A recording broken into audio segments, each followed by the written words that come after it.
Excusez-moi.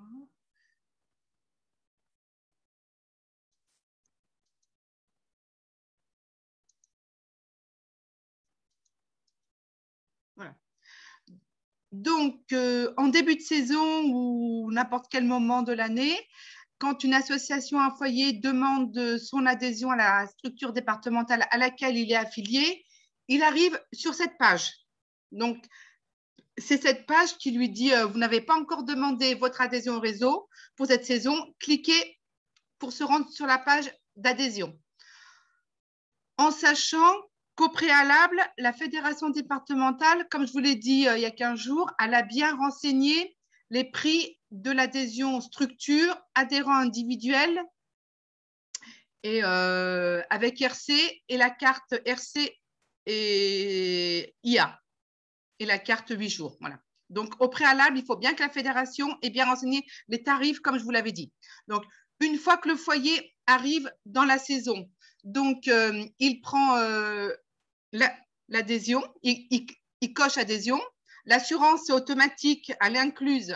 Donc, il faut faire attention quand le foyer souscrit sur la deuxième ligne à la RC, ça va incrémenter les droits.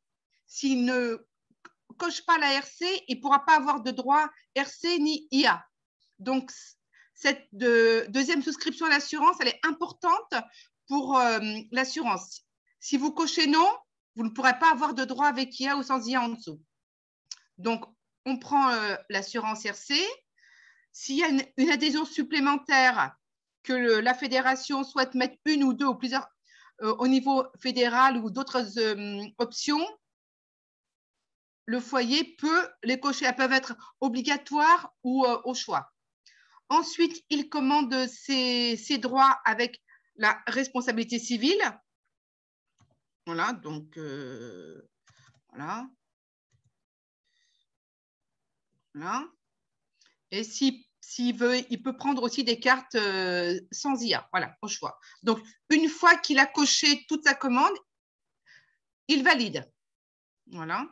Donc, il y a un petit message qui confirme bien l'adhésion. Donc, une fois qu'il a validé, il peut imprimer sa demande et l'envoyer avec le règlement à la fédération départementale, qui, elle, entre-temps, sera alertée que le foyer a fait sa demande. Donc, il imprime la demande, voilà, et on peut annuler la demande. Si on voit qu'on a fait une erreur sur la commande de droit, on peut annuler. Mais l'annulation, elle dure 24 heures. Après, ensuite, vous n'aurez plus accès. Une fois que la fédération reçoit votre demande, donc là, on est toujours sur la page de « on peut imprimer la demande ». Donc, elle vous génère un petit formulaire PDF en récapitulant la souscription que vous avez prise et le montant à payer. Donc là, alors pour que ça soit validé, bien sûr, il faut revenir sur la page de la fédération départementale. Donc, on va revenir sur la page de la fédération départementale.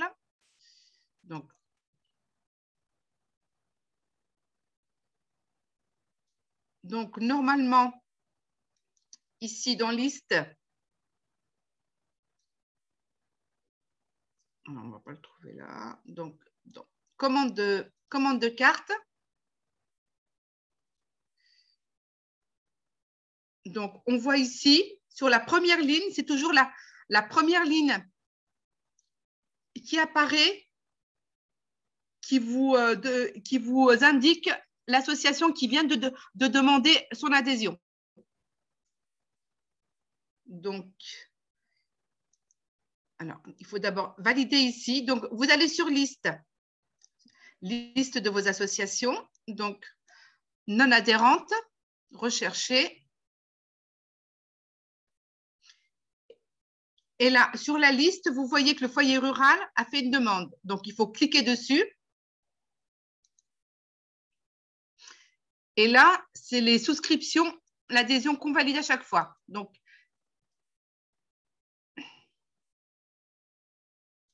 cliquez sur tous les boutons pour bien prendre en compte les différentes adhésions du foyer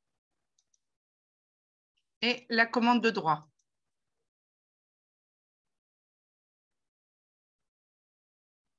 Et toujours enregistrer.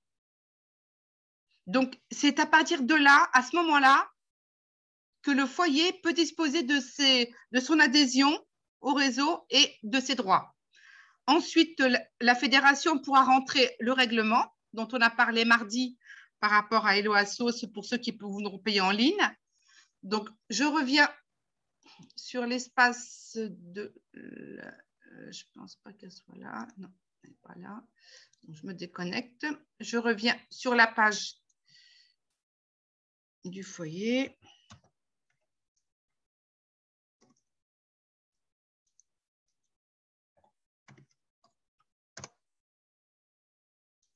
Donc, là, maintenant, je suis sur la page du foyer. Donc, le message est apparu. Je peux retrouver ici donc, les droits en date du 22 avril qui ont été la demande, qui ont été validés et le nombre de droits IA qui sont disponibles. En même temps, vous allez pouvoir voir apparaître l'attestation d'adhésion qui apparaît une fois que la fédération a validé la demande. Donc, l'attestation, elle se génère automatiquement. Voilà. Et en format PDF, et elle peut à tout moment être disponible toujours à la date du jour, l'attestation. Mais elle indique bien la date ici, adhésion validée le 22 avril 2021. Voilà. Donc, à tout moment, vous pouvez bénéficier de l'attestation d'adhésion et la générer quand vous voulez. Donc, sur cette page, à partir de là, le foyer dispose de ses droits pour les mettre à disposition de ses adhérents individuels. Non, il n'y a pas de questions pour l'instant? D'accord, on continue. Donc,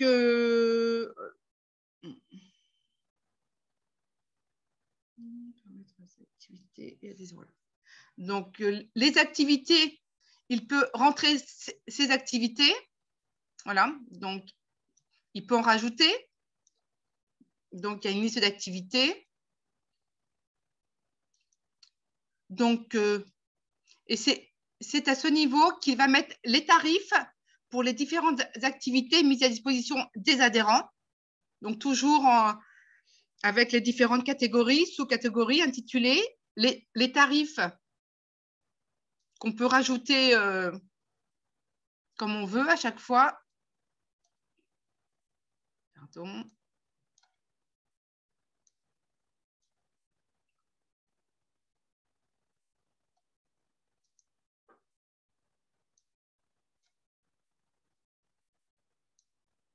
Voilà, donc vous mettez les tarifs, vous ajoutez autant de lignes supplémentaires que vous le souhaitez. Ah. Le public, et si vous voulez imprimer sur les cartes ou pas et changer l'intitulé pour qu'il soit plus court. Donc, ça, vous faites par activité en début de saison. Donc, une fois que vous avez paramétré les activités, vous pouvez aussi en rajouter et mettre les responsables.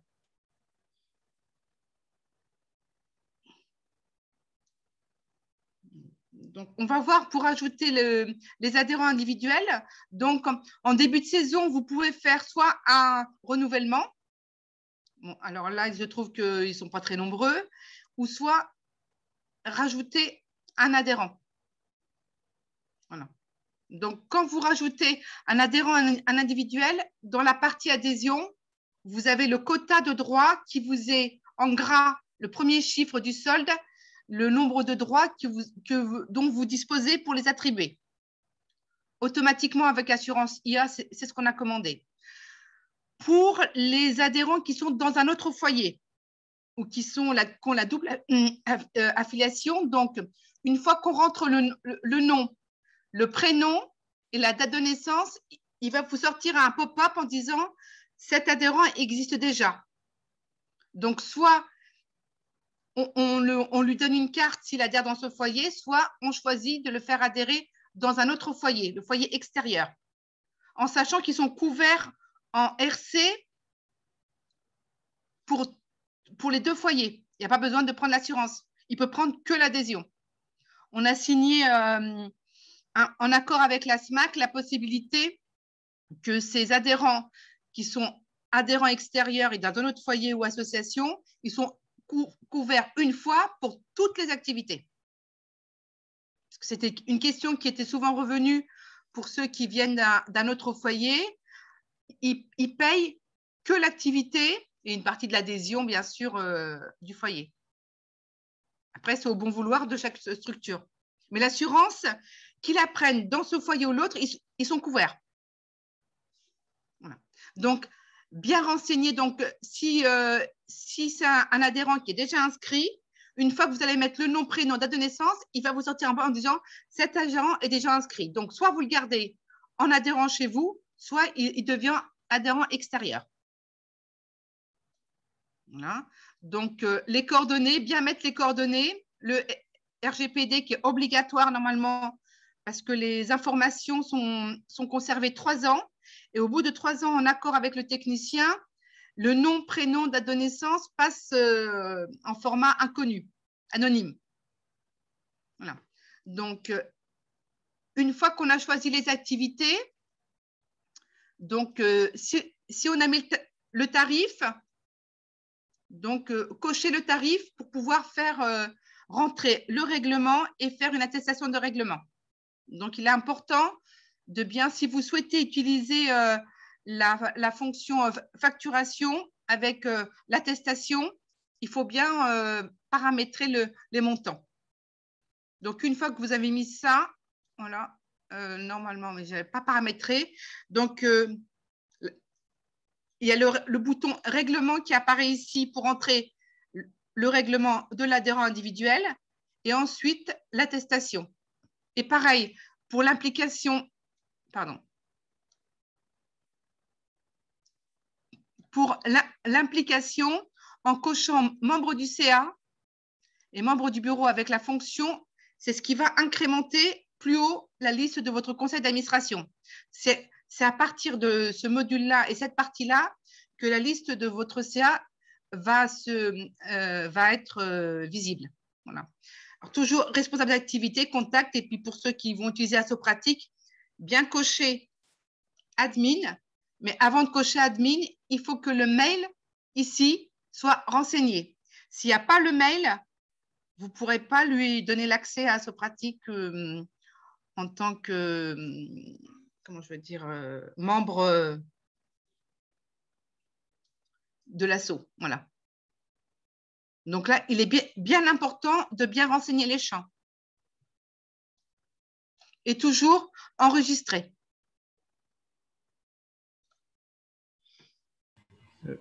Une petite question. On coche admin Assopratique. Ça veut dire qu'il devient administrateur. Oui. Administrateur, okay. Oui. Ce n'est pas au simple adhérent. Ce cas-là, on ne la coche pas aux simples adhérents. Pardon, j'ai mal entendu la question, pardon. Je dis la case admin associative. Bon, on ne la coche qu'aux administrateurs, pas à tous les adhérents. Non, là, c'est vous qui choisissez. Bien sûr, oui, complètement. Oui. Ah, d'accord. Ceux qui veulent, bien sûr. Okay. Voilà. Vous cochez sous réserve d'avoir bien renseigné l'email pour qu'il puisse, lui, recevoir ses codes de connexion et rentrer dans son compte. Sinon, il ne pourra pas. J'ai une question. Pardon. Isabelle? J'ai aussi une question. Par rapport à ça, c'est prévu une évolution pour qu'on puisse mettre plusieurs numéros de téléphone parce que pour les jeunes, justement, quand les parents sont séparés, par exemple, il puisse y avoir 2 numéros. C'est des retours qu'on a pu avoir aussi. D'accord. Alors, effectivement, je n'avais pas cette information. Et quand tu dis ici, numéro de portable? C'est ça. D'accord. Alors, je vais le noter parce que dans les évolutions, les petits changements que je demandais à faire avec le technicien, c'est pas un élément qui m'a été rapporté. Donc, je le note. Merci. Voilà, pour les mineurs, tu sais, c'est vrai que c'est compliqué. Bien sûr, possibilité Mineur. 2 numéros de téléphone. Voilà. Ok, bon, bah, je note, voir si c'est possible. D'accord. Est-ce que vous avez d'autres questions concernant l'adhérent individuel ou l'adhésion du foyer?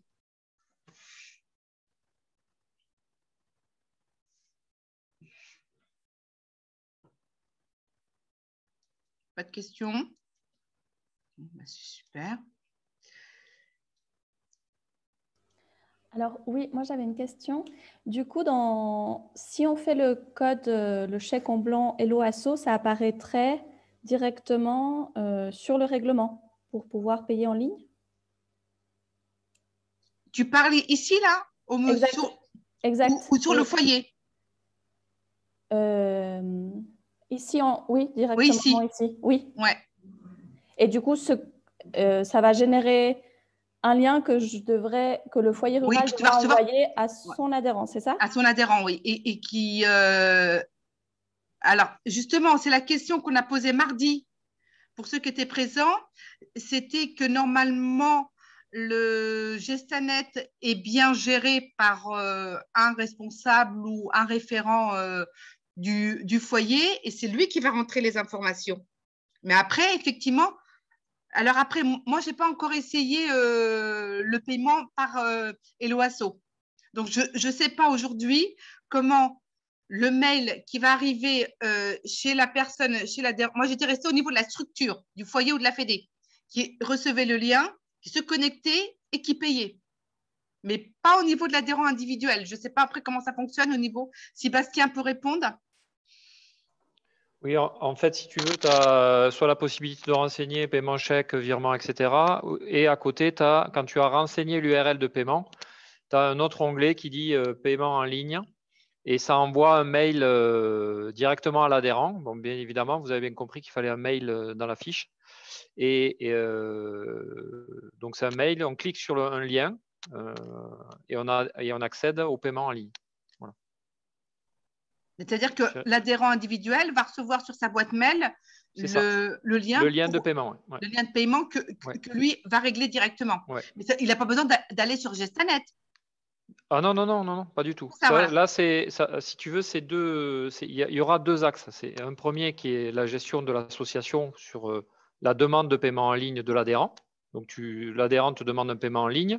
Tu cliques sur payer en ligne. Si jamais il veut faire un chèque ou un virement, tu auras toujours l'onglet pour le règlement et renseigner les numéros de chèque, etc. Après, ce qu'on réfléchit, mais ça, c'est pour l'étape portail adhérent Gestanet, c'est qu'à la limite, l'adhérent, quand il accède à ces informations auxquelles il prend connaissance, il voit s'il est bien inscrit aux activités, si son numéro de téléphone c'est le bon, etc., etc. On pourrait imaginer qu'il puisse se générer un lien de paiement en ligne direct. C'est-à-dire, il clique dessus et il se reçoit lui-même un paiement en ligne. Et ça, c'est pour la suite. Je ne veux pas vous embrouiller plus que ça. Ok, d'accord, merci. Moi, j'avais juste une question. Oui. Comment, si par mégarde, on rentre 2 fois un adhérent, comment on fait pour le supprimer? Parce que du coup, ça génère… Alors ça, pour aujourd'hui, c'est la fédération départementale à laquelle le foyer est affilié qui a l'accès de son compte modifier ou supprimer un adhérent individuel qui a la main pour le faire. Le foyer aujourd'hui ne peut pas le faire aujourd'hui. Voilà, donc il faut qu'on contacte, en tant que foyer, il faut qu'on contacte la fédé. notre fédé. La fédé. Tout à fait. Par contre, ce qu'on peut faire, c'est que quand vous rentrez un adhérent individuel et que vous vous apercevez dans les 24 heures ou je peux 40 heures que le nom, prénom ou la naissance est fausse, vous avez encore la main dessus. Je crois que c'est 24 heures ou 48 heures. Le foyer a la main pendant un laps de temps pour rectifier s'il y a une erreur sur le nom, prénom, la date de naissance. D'accord. Des éléments qui par sécurité et par rapport à l'identité de la personne, après, on ne peut pas les bouger. Voilà, c'est ça. Il peut changer d'adresse, il peut changer de numéro, mais nom, prénom, date de naissance, ça reste figé. Oui, bah oui. C'est ça le problème. Voilà, sécurité, oui, mais c'est aussi une sécurité Parce que voilà, sinon après si on laisse la main, alors moi, j'ai pas d'exemple précis, puis j'ai pas l'expérience à ce niveau-là, pour pouvoir changer les noms, les prénoms, c'est pas gérable. Oui, bah, tout à fait. Voilà. Mais la FEDE, si vraiment vous avez besoin et qu'il y a des erreurs, des doublons, et ou que vous avez et vous êtes aperçu plus tard qu'il y avait des erreurs, la FEDE est tout à fait habilitée à le faire. Il n'y a pas de problème. D'accord. Voilà. Merci. Voilà. Est-ce que vous avez d'autres questions pour qu'on... Après, c'était de faire un petit focus sur les mails, l'envoi des mails. Il n'y a plus de questions sur l'adhésion, l'adhérent individuel. OK, très bien. Alors, juste sur la liste de vos adhérents. OK, je quitte la page. Alors, sur la liste de vos adhérents, donc, moi, je n'ai pas pris le bon exemple. Je vais prendre une autre. Je vais me déconnecter. Je vais aller sur la FEDE. Voilà. Donc, sur la liste de vos adhérents, donc, soit vous cochez à tous pour leur écrire, voilà, donc vous cochez ou vous choisissez ceux que vous voulez adresser un mail. OK. Donc, vous avez cette page-là qui s'ouvre pour pouvoir écrire un message. Donc, vous mettez le sujet, vous mettez les destinataires, il n'y a pas besoin de les mettre, ils sont incrémentés automatiquement. Et vous rentrez votre message. Alors, voilà, pardon, l'objet.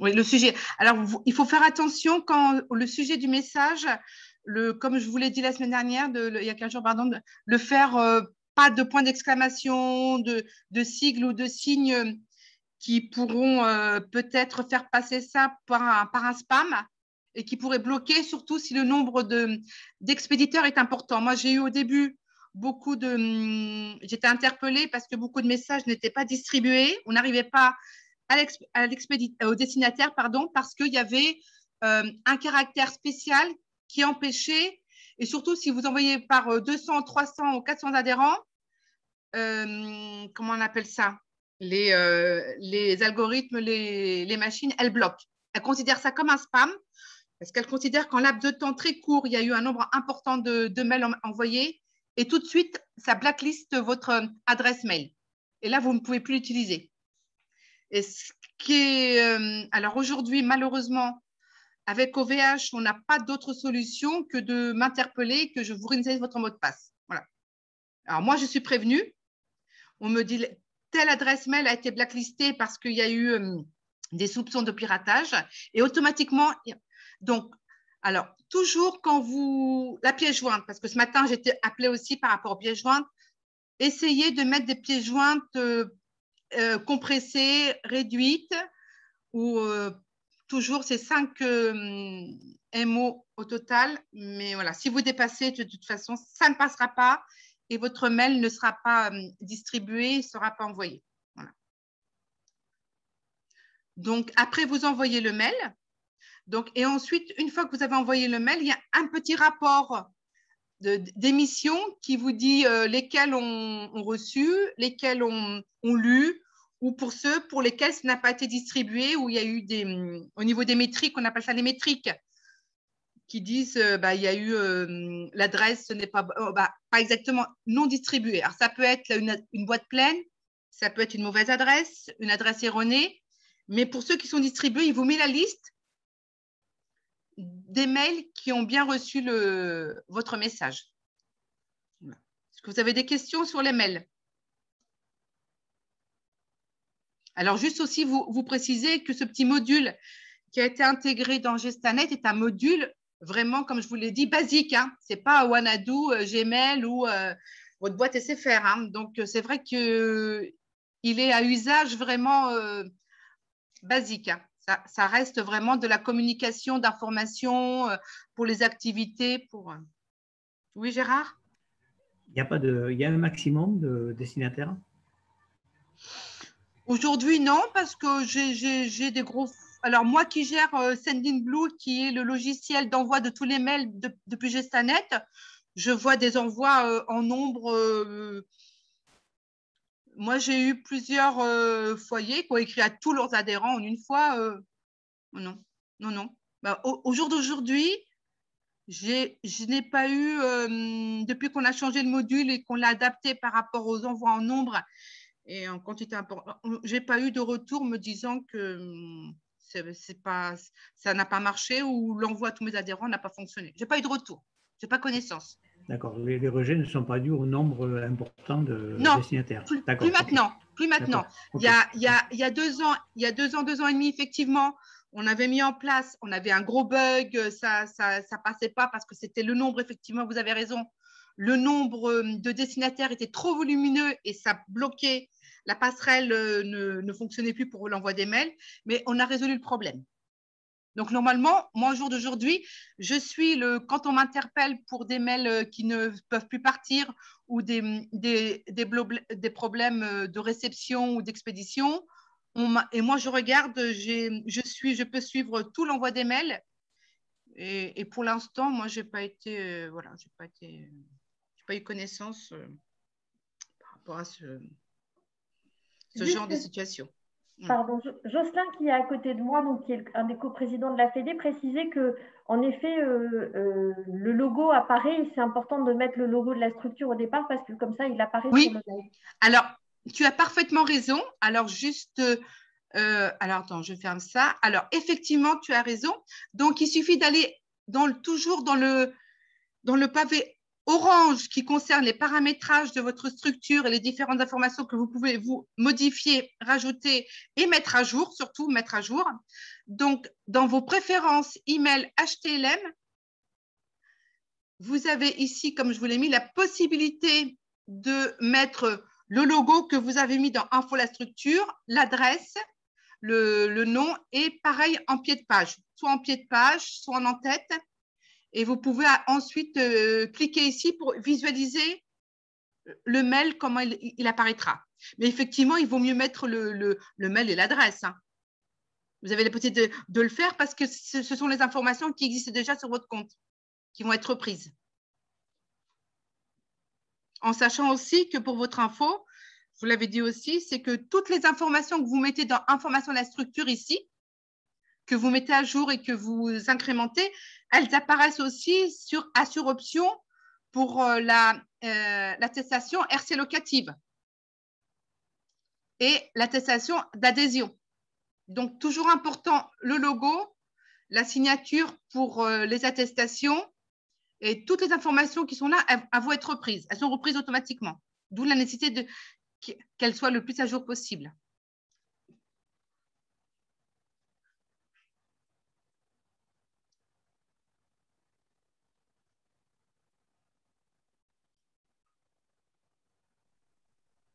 Est-ce que vous avez d'autres questions? Oui, moi j'ai une question. Je viens de voir qu'il y avait marqué signature en dessous le logo. Oui, tout à fait.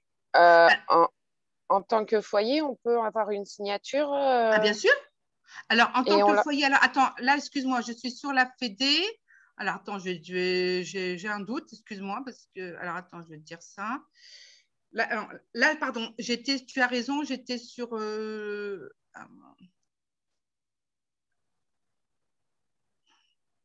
Non, tu as raison. Voilà. Tu as raison, Cynthia. Au niveau Fédé. Juste au niveau Fédé pour l'attestation d'affiliation, pour que le foyer puisse l'avoir à sa disposition à tout moment. Tu as raison. J'étais sur l'espace Fédé. D'accord. Voilà. Donc, les foyers n'ont pas la possibilité d'enregistrer leur signature. Bah, on pourrait le mettre, hein, si vous le souhaitez, puis vous en avez l'usage. Ben, c'est surtout pour les attestations de paiement ou quoi que ce soit, quand il y a des demandes par rapport à des CE, des CE ou des trucs comme ça qui demandent. C'est vrai qu'on fait une attestation de paiement. D'accord. Ok, bah, si vous le voulez, après, moi, aucun souci. Hein. Alors, je vais le rajouter. Ça aide les salariés, surtout, ça évite que le président du foyer ou quoi que ce soit se déplace juste pour signer un papier. Et on la mettrait pareil sous le logo. Oui, bah, oui, comme… Oui, vas-y, Ça soit enregistré.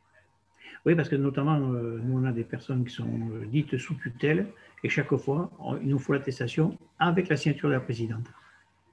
D'accord. C'est pour ça que là, non, si vous pouvez le mettre, c'est pas mal. D'accord. Non, mais il n'y a pas de souci. Moi, je n'avais jamais été interpellée sur nous, on l'a fait, c'est normal par la Fédé pour l'attestation d'affiliation, pour voilà, que ça soit automatisé parce que les gens l'ont réclamé et puis les foyers l'ont réclamé, comme ça, ils en disposent à tout moment. Mais si vous voulez qu'on le mette sur le foyer, OK. Alors, s'il y a un souci, dans 15 jours, je vous tiendrai informé. D'accord. Par rapport à ces 2 éléments pour le rajout de téléphone et puis la signature pour les foyers. Si vous avez d'autres demandes, c'est maintenant parce que je suis en train de faire justement en lien avec le technicien les petits réajustements, les petites fonctions, les petites comment on appelle ça, améliorations que si vous souhaitez voir ou mettre sur Gestanet qui pourraient vous faciliter la tâche. Notamment pour les doublons, parce que je vois cette année, moi je vais faire un repointage serré, on en a 14 en doublon. Est-ce qu'il n'y aurait pas moyen de rajouter une case de manière à l'envoyer directement à la Fédé et ne pas être obligé d'envoyer un fichier Excel ou un truc comme ça? Pour les doublons adhérents individuels? Ouais. Mais pas dans l'immédiat, dans le futur mouture, par exemple, de manière à éviter d'extraire le fichier, le trier proprement, le renvoyer par Internet. C'est long. S'il y a possibilité dans la future mouture de rajouter une case, un truc comme ça, ça pourrait être facile. Donc, ça veut dire que sélectionner tous les doublons. Oui. Et qu'après, vous puissiez les envoyer par mail ou… Non, les envoyer directement à la Fédé. Depuis Gestanet. Ouais. Sinon, au jour d'aujourd'hui, on est obligé d'extraire en Excel et ensuite l'envoyer par mail. Donc après, la Fédé recherche et tout. Alors que la Fédé, si on lui envoie par Gestanet, je dirais un peu le correspondant des doublons, lui n'a plus qu'à vérifier vite fait, puis il valide et tout. Ça, je pense qu'en le programmant bien, ça veut dire qu'ici, alors attendez, si je comprends bien, j'essaie bien de voir. C'est-à-dire qu'ici, dans la liste, alors je vais revenir sur, excusez-moi, je reviens sur la Fédé, je reviens sur ma Fédé. Parce que j'ai plus d'adhérents, je suis désolée, je n'ai pas bien travaillé les foyers.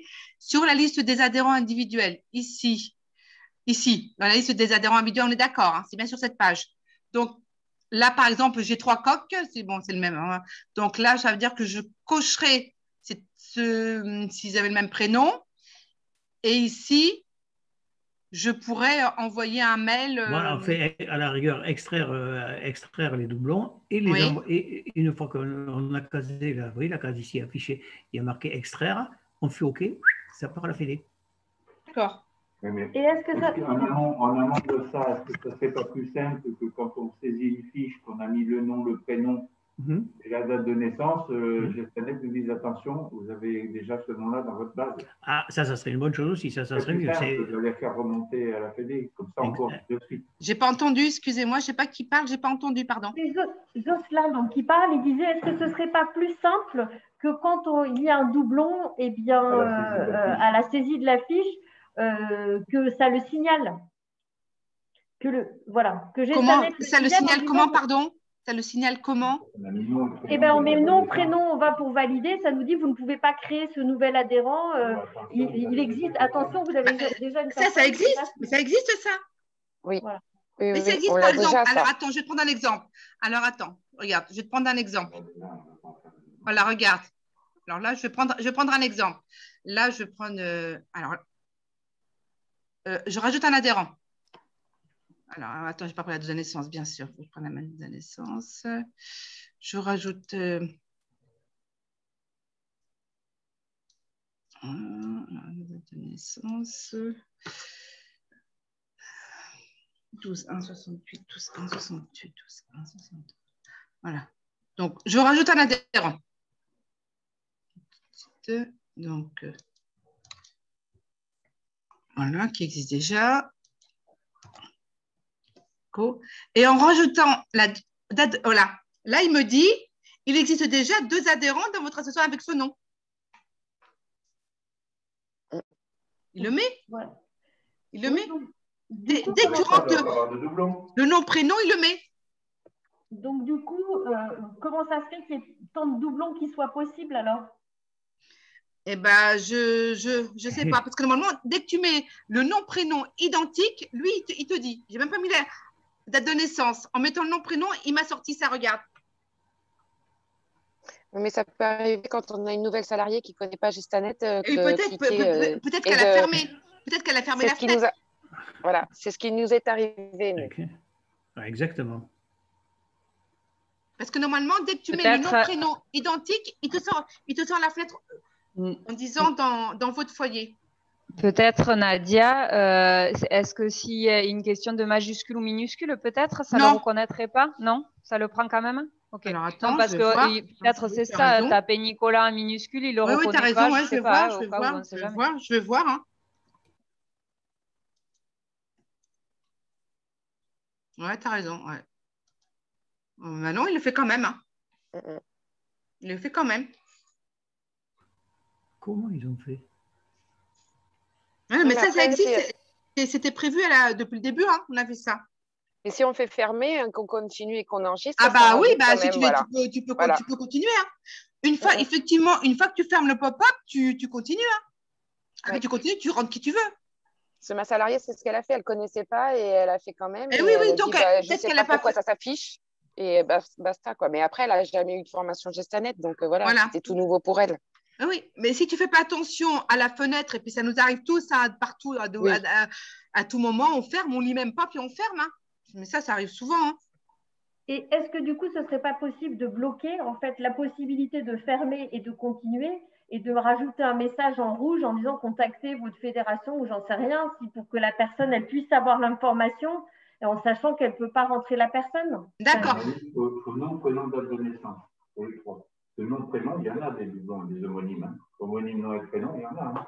Ça veut dire qu'au moment… Michel Dupont, il y en a plein. Hein. Ça veut dire qu'au moment où je mets le nom, prénom… Et surtout la date de naissance, en fait. Oui, la date de naissance. La date de naissance, surtout. Avec les trois, on discrimine. Bah oui, normalement, avec les trois, ça fait beaucoup. Alors, 12… 1968. Ouais, c'est ça, 1968, tu t'en rappelles. Là, il ne me le prend plus. Je crois qu'à force de le faire, là, il me le prend plus, là aussi. Alors, regarde, je pense qu'à partir d'un certain moment, alors je vais ressortir. Annuler. Alors. Je vais enregistrer, c'est pas grave. Okay. Ouais, il le prend quand même. Hein. Je pense qu'à partir d'un certain moment, il ne le prend plus. Alors, je reviens. Voilà, j'enregistre. Là j'en ai 4 pareils. Là, j'en ai vraiment 2 pareils. Alors, j'ai marqué 1, 12. Ah oui, j'ai 12, 1. Ok, d'accord. Alors, je vais en rajouter un. Donc,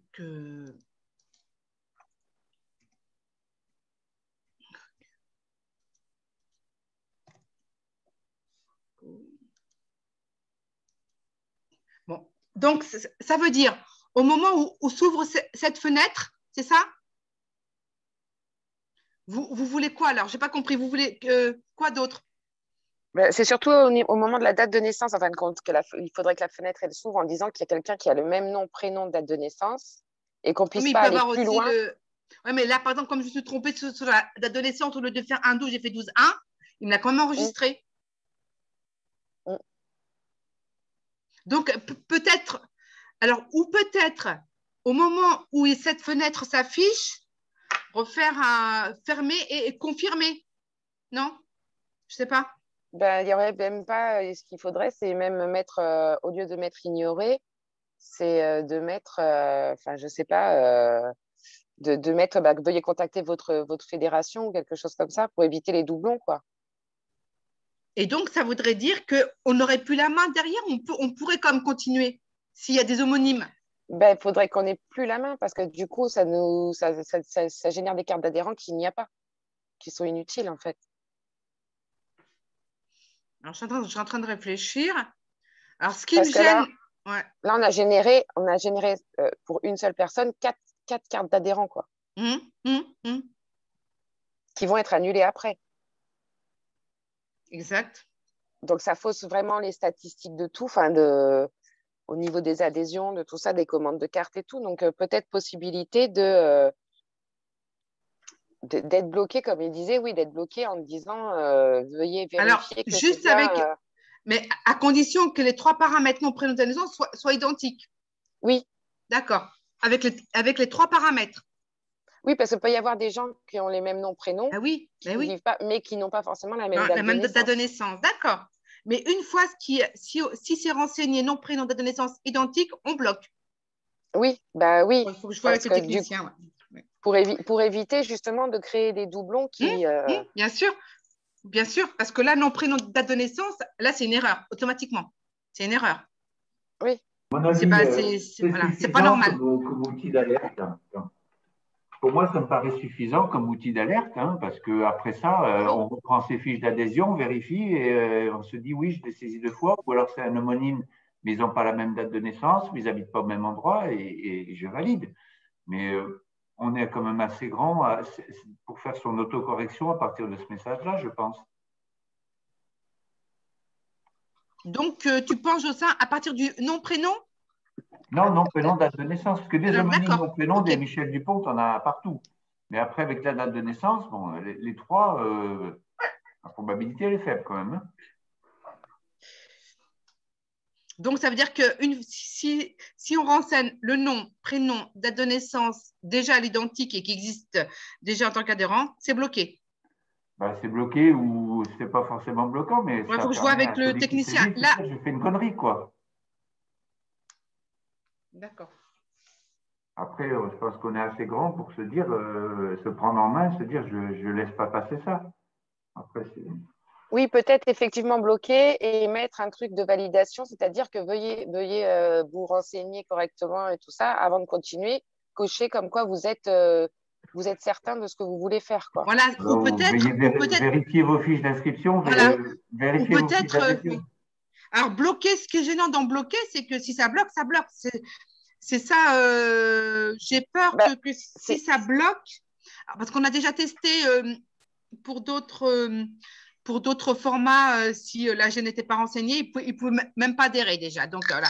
Parce que si ça bloque… je ne bloquerai pas. Je mettrai, je ferai peut-être vérifier vos fiches adhésion. Voilà. Ou remettre un second message en disant « Veuillez vérifier les bons champs que vous venez de renseigner ou revérifier. » Voilà. Ou remettre un autre message en rouge, rose, bleu, bien gros, là, en disant « Veuillez vérifier les renseignements que vous venez de rentrer qui sont déjà existants. » Ou remettre un second message qu'on puisse être bloqué dessus. Non? D'ailleurs, dans tous les documents administratifs, lorsque vous bloquez, si vous faites une erreur, automatiquement, il vous met tout ce qui est en rouge, tout ce qui n'est pas bon. Donc, si on a les 3 qui sont déjà reconnus, vous les mettez en rouge, puis c'est bon. Ouais. Voilà. Ah ouais. Effectivement. Bon, je vais voir ce qui est faisable et je vous tiens au courant. C'est techniquement faisable sans que ça soit trop lourd au niveau derrière pour que vous puissiez gérer, puis que nous, au niveau technique, alors moi, il faut que je vois avec le technicien, Nicolas. Ouais. Je vous tiens au courant. Est-ce que vous avez d'autres questions concernant les renseignements adhérents, activités, c'est les règlements qui… nous, on a des règlements, on a des tarifs par rapport au niveau famille. Et du coup, donc, nos tarifs sont enregistrés sur chaque activité, donc sur chaque adhérent. Par contre, au niveau du règlement, on a des familles qui payent en mensuel. Hein, et au niveau du règlement, on ne peut pas le notifier. Ah bon? Non. Alors, ça nous affiche la totalité alors qu'on n'a pas reçu le règlement en totalité, en fait. C'est bien parce que nous, je sais qu'au niveau des fédés, on peut, je ne sais plus lequel j'avais renseigné. Lorsqu'on le remplit dans les activités, il me semble qu'on a la possibilité de faire du on a chèque, virement, espèce ou chèque vacances, mais on n'a pas un virement mensuel, c'est-à-dire avec, admettons, 12 mois ou 10 mois. Un échéancier. Un échéancier. Voilà. Ah, tu parles d'un échéancier, d'accord. Oui. Ah, ouais. Donc, c'est-à-dire que sur l'espace foyer, c'est ça? Oui. Sur l'espace foyer, mettre en place, ça va être compliqué parce que moi, je le fais déjà, je l'ai fait par le passé pour une ou deux fédés. Bon, c'était une ou deux fédés, c'était gérable. mais si… Parce que c'est ça, c'est que nous, on a des… Alors, on est obligé de mettre dans les commentaires, virement dans les commentaires, et tout. Mais du coup, quand on veut faire… on ne peut pas faire une attestation de règlement. Et si on ajoute un règlement, bah, du coup, ça nous ferme tout. On ne peut pas remodifier pour rajouter un règlement le mois d'après ou quoi que ce soit. Et du coup, on valide une attestation pour un montant d'un mois et pas pour un montant de totalité de l'année, quoi. Donc, c'est là que…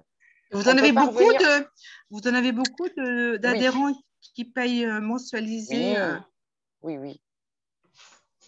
On a au moins 4 familles minimum. Et quand tu dis mensualisé, c'est par prélèvement ou eux-mêmes font la démarche? Nous, on demande une attestation de leur banque, enfin de eux, comme quoi il y a, ils ont fait, eux, la demande de virement sur le compte du foyer rural et avec l'échelonnement complet. Donc, on leur demande ça.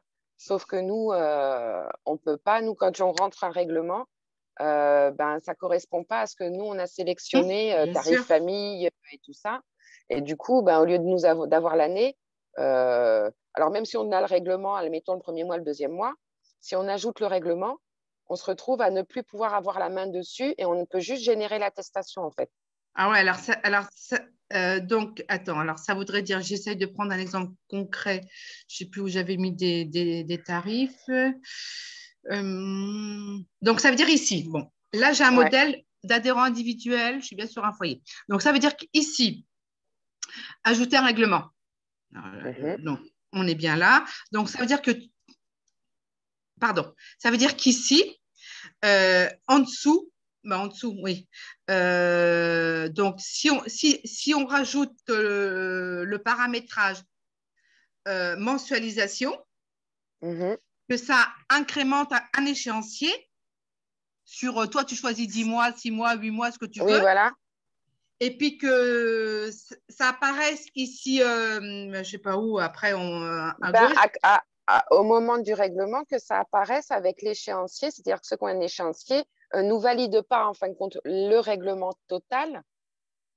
Parce que du coup, en fin de compte, on n'a plus mais si, à un moment donné, tu seras obligé, toi ici, alors attends. Là, je suis sur la fiche adhérent. Tu vas ajouter son règlement. Oui. Tu seras obligé, même si de toi, en tant que responsable de foyer, tu seras obligé ici de rentrer mensualisation, de rentrer le montant total qui va s'éclater en 5, 6, ce que vous voulez, nombre de mois. Et pour que ça puisse, après, enregistrer date de début, date de fin, pour qu'on puisse avoir les… Et une fois que c'est enregistré, ça… Pour moi, il va venir ici dans… alors là, je suis sur l'espace foyer. Dans encaissement, ici. Ouais. Quand tu vas aller dans encaissement, là, tu as tes chèques. Là, tu as les virements. Et en dessous, on aurait l'échéancier. Ça va faire beaucoup. Tu vois? Bah ouais, mais bon, parce que c'est vrai que c'est surtout aussi que du coup, quand moi, je ne peux pas valider mes règlements, donc du coup, mon encaissement n'est pas juste, puisque j'ai beaucoup de virements mensuels. Donc, je ne peux pas le valider parce qu'une fois que j'ai validé, ça m'a validé qu'un seul virement, c'est-à-dire qu'un mois. D'accord. Mais moi, je pose question pour voir concrètement comment on pourrait aboutir sans que ça soit trop lourd. Si tu en as plusieurs et que ça apparaît sur ton compte encaissement, ce qui paraît moi le mieux approprié pour que tu puisses voir tes chèques, les derniers encaissements ici, ton récap et les virements. Sinon, après, il faudra incrémenter encore un onglet supplémentaire échéancier. Ou bien, je suis en train de réfléchir, ou pourquoi pas… De toute façon, il y a quelque chose, à encaissement, il va falloir faire quelque chose parce que les gens qui vont avoir payé en ligne, il va bien falloir que ça s'affiche, non? Oui, tout à fait. Tout à fait. On aura aussi l'OASO, paiement par carte bancaire. Normalement, on devrait ici aussi avoir, en plus, tu as raison, en plus des virements, paiement par carte bancaire, par CB, oui. Tout à fait. Après, je ne sais pas comment ça va s'incrémenter. Ça, je ne l'ai pas encore testé. J'étais en train de regarder par rapport au l'espace foyer. Demande de droit, de carte. Ben ouais, si,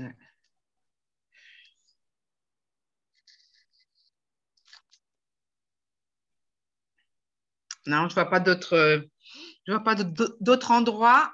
Sinon, après, il faudrait que ça soit sur la fiche de l'adhérent individuel. Nous, on le fait sur la fiche d'adhérent individuel. Sauf que là, quand tu as marqué règlement et tout ça, que tu as ajouté ton règlement, une fois que tu as ajouté ton règlement, en fin de compte, si tu valides, ça te demande une attestation. Sauf que moi, je ne peux pas, si je valide le règlement d'1 mois, je ne pourrais pas revenir dessus. Ouais. Voilà. Je ne pourrais pas revenir dessus pour rajouter le mois d'après et l'autre mois et l'autre mois et l'autre mois. Tu vois. Alors que si on met mensualisation en 12 échéances de temps, là, après, il va le prendre. Voilà. Par contre, moi, je pense que techniquement parlant et au niveau de la visualisation de Gestanet, elle peut apparaître que sur la fiche adhérent. Oui, non, mais justement. Tu vois ce que je veux dire, non? Ce qui est possible, je pense que ce qui est possible, c'est que quand on fait ajouter un règlement, si on coche la mensualisation, qu'on puisse avoir toujours la possibilité de cliquer sur ajouter un règlement pour le mois d'après, même si on le fait manuellement à la rigueur, mais que ça ne nous valide pas la totalité en fait. Ouais. Parce qu'on ne peut pas revenir. Moi, alors, sauf que le problème de la mensualisation, effectivement, tu as raison, si on met mensualisation, ajouter un règlement, on déclenche la mensualisation en 10, 12 fois, par exemple. Après, ça sera à toi, parce que ce que je fais moi, de rentrer automatiquement quel jour ça a été prélevé. Oui, voilà, on peut mais du coup, qu'on puisse retourner dessus. Parce qu'en fin de compte, moi, ce qui me gêne, voilà, c'est le fait qu'on valide le règlement. Si on valide le règlement, on n'a plus aucun retour, on n'a plus la main pour rajouter un règlement. Non, mais là, tu l'auras. Parce que moi, c'est ce que je fais avec vous par rapport aux échéanciers. Moi, j'ai un échéancier par fédé. Et quand vous me réglez par virement ou par je vais sur votre compte à vous et je coche reçu le virement de la fédé un tel temps. Et je coche. Oui. Ça incrémente. Tu vois? Sur ta fiche fédé? Oui. Sur chaque fiche fédé, moi, je dis comment je fonctionne.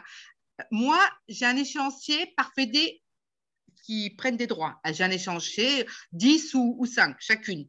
Donc, quand je reçois un virement d'une fédé, je vois sur le compte bancaire fédé virement tel, je vais sur le compte de la fédé, je marque virement reçu de temps de la fédé de temps, tel jour, validé. Et moi, ça m'incrémente dans ma comptabilité. Mais je le fais manuellement. Oui, ben alors là, oui. Mais je ne sais pas faire.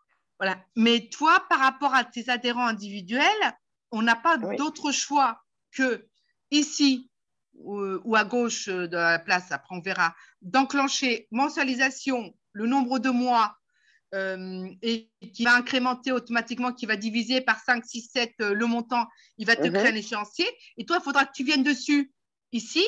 Pour cocher valider. Valider, pour qu'ils te mettent à jour. Voilà. Est-ce que ça, c'est bon? Oui. Oui, moi je te dis, c'est le problème, c'est qu'on peut pas, une fois qu'on a validé un règlement, on ne pouvait pas revenir dessus. Voilà. Sauf que ça, il faut que ça soit en lien direct avec encaissement ici, juste pour finir le raisonnement, et que ici, tu aurais ici dernière mensualisation reçue, le total. Oui, ou dernier virement, enfin, ça peut rester dans les derniers virements, du coup. Après. Non, c'est pas pareil. Oui, dernier virement, oui. Ouais, parce que le dernier virement, c'est peut-être en une fois. Pas, parce que moi, je sais que tous nos virements, du coup, les virements mensuels, nous, on les enregistre là. On se dit bien que sûr, voilà. Oui. Mais, mais je pense que… Je vous coupe. On a Excusez-moi. Beaucoup qui doivent quitter la visio. On a bien dépassé le temps imparti. Par contre, on met peut-être ça de côté parce que je pense que c'est d'intéressant la partie mensualisation. Nadia, je te laisse te renseigner, voir techniquement ce qui est possible de faire. Et on en reparlera à la prochaine visio avec Cynthia et avec l'ensemble du groupe pour voir si tu as trouvé entre-temps une solution cette requête. Super. Merci. On s'arrête là du coup pour aujourd'hui? Oui, oui, pardon. Non, il n'y a pas de mal. Bonne journée à tous. Merci. Merci. Pour cette intervention. Et à très bientôt. Merci. À bientôt. Au revoir. Au revoir. Merci Nadia, à bientôt. Au revoir tout le monde. Merci. Au revoir Nadia. Au revoir. Au plaisir.